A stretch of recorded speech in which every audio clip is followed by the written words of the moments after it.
What's going on, everyone? It's GadgetsBoy. Welcome to another video. And right next to me is the brand new Abarth 500e, and it's a souped-up version of the Fiat 500e, which we reviewed already, which is also a great car. In fact, I think it won so many awards as one of the great cars to get if you live in the city and you want to get out and about and save yourself some money. But that aside, if you're looking for something that's a bit more souped up, has a bit more power, then this is the one you want to go for. This is the Scorpionissima, if I'm saying that correctly, and it's one of the 1,949 version of this that's going to be made. It's a special edition, including this color in acid green. It looks really nice. It's very bright. People are going to see you from afar. Let's go through the design and see what it's all about, starting with the front. On the side here, we have this blade of indicator light that slightly sticks out. I think I quite like it. It looks like a little eyebrow, like wing sticking out on the side. And then we look at the front here, we have this black insert here. Unlike the Fiat 500e, which has an actual light there, this is just an insert to give it a bit of an aggressive look. And we have the LED light there, which is good for electrification, saves energy. Looking below here, we've got this nice diffuser. It's got the honeycomb design on there. They've got the white diffuser on the right at the bottom there. I don't know if I like the white color there, but I think it suits it. I think it matches, right? And then we've got the big Abarth writing on the front there, really stands out. So you're never gonna forget if someone asks you what you're driving, it's right there.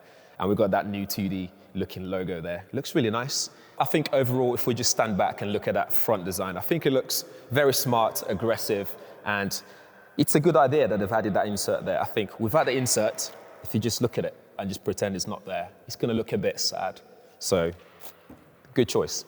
Let's have a look at the side profile. This is slightly longer and slightly wider compared to the standard ICE version, but it looks great. I love the Abarth writing on the side as well. That's part of the special edition design that they've added. And you've got the Scorpio logo on here with that sort of electric bolt going on through it as well. Again, giving you that electrification messaging. And then we've got more logo going on here on the wheel. And this is the first time we see an 18-inch alloy on this. It'll be interesting to see how that affects the driving quality and the noise when we're on the road, when we get to try this on the road. We've got the matte finishing on the mirror. Looks really nice too. Gives it that extra styling.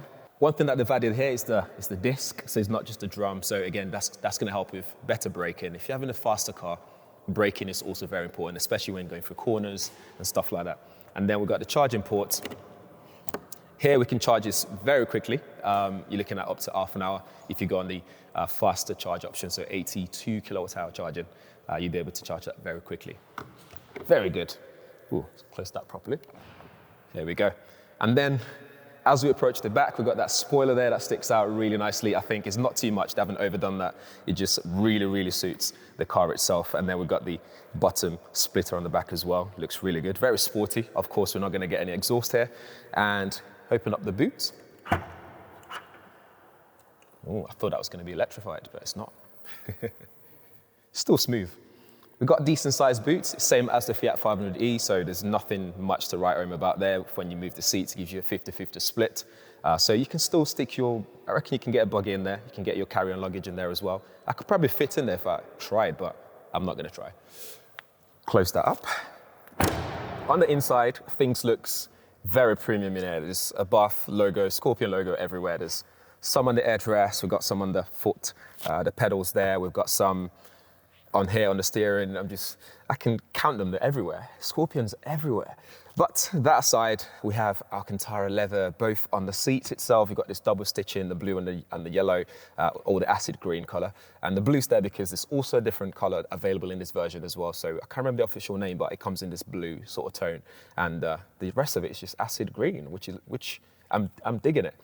We have this Alcantara finish, like I said, so it feels really nice and soft on the dash, and it's on the steering wheel as well, so it feels really nice and comfortable. Abarth logo there, flat bottom steering wheel. And we have USB ports all over the place, so we have one over there, we have one here for charging your device, this wireless charging as well, and your driving controls are here, so park, reverse, and so on, right there. Very reachable as well, so this is quite far back the way I'm sitting, so if I was to be sitting in my normal driving position, this is very reachable for like climate control stuff, and On the steering itself, you have more controls for audio and all that kind of stuff like cruise control, and they're very tactile, and it just feels really nice. I'm not sure about the glossy finishing because that's going to end up with a lot of fingerprint on there, but it is what it is. I can always wipe it off if I need to do so. What else do we have here? We have this 10.2-inch display on here, which is nice and vibrant, and it's not driver focused, so it means that your passenger would also be able to reach over and control things like your music or whatever they want to control on there. That will support Android Auto and Apple CarPlay, both wired and wirelessly.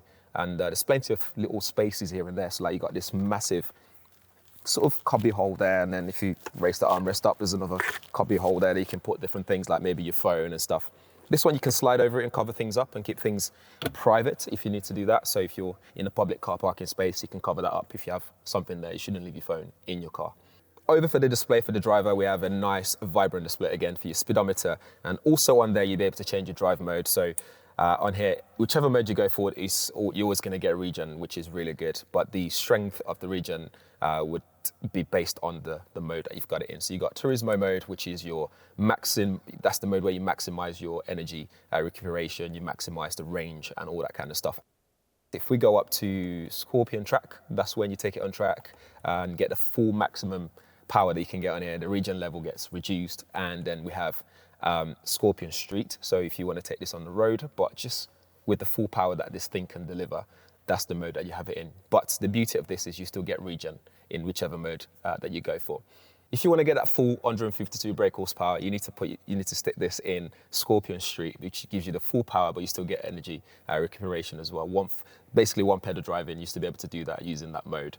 But I think overall in here, things looks very premium. It's very Abarthy, if that's a word, a way to describe it. You've got JBL audio, you get plenty of tech in terms of safety as well, like lane keep assist, and you can read the speed signs on the road and all that stuff. Just the regular stuff that we're used to or we've seen in the Fiat 500e. So you get all that plus more in here. So this is all about that extra styling, the extra speed that you get in here. And I think I'm digging that. I think all that for around £40,000, even with this being the special edition, I think that's still a bargain, I think. And if that's your style, if this is your style, you should definitely consider one of these. Whilst at the front, there's plenty of space for the passenger sitting at the front and the driver. I couldn't say the same for the people that might happen to sit at the back. I'm not even going to try it. There's no space there at all to sit down. You might be able to lie flat on it, but that's about it. But I don't think you'd buy one of these to take people in the back. One more thing though, I know what you're thinking, just like me. If you're an Abarth fan or you've driven a few of those, then you're probably thinking, what about the sound? What's going to happen with that? Well, what they've done is pump fake sound out of the speakers. So for example, when you start the engine,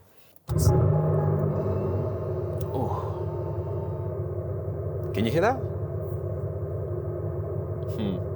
And then you can even rev it.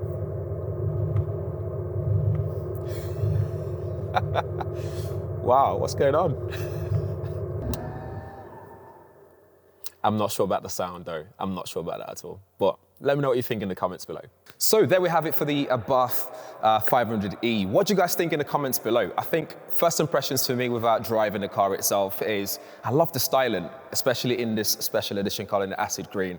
I think it looks really good. On the inside, it feels premium as well for a £40,000, sub £40,000 car. I think that looks really good. And I think this will stand out when you're driving it out and about. I know you're thinking, how about the range? Well, it's not homologated yet at this point, but they're thinking around 155 miles on the WLTP. So if he's gonna do that, that's a totally different story. So we'll find out when this is actually on the streets and we can take it on road and drive it and all that stuff. But let me know what you think in the comments below. I like the styling. Not so much of a fan of the sound, the fake sound. That might take some getting used to, but I think it's reasonably priced as well. But let me know what you think in the comments below. If this is your first time here, please do subscribe and smash that bell notification. And I'll see you guys in the next one. Thanks for watching.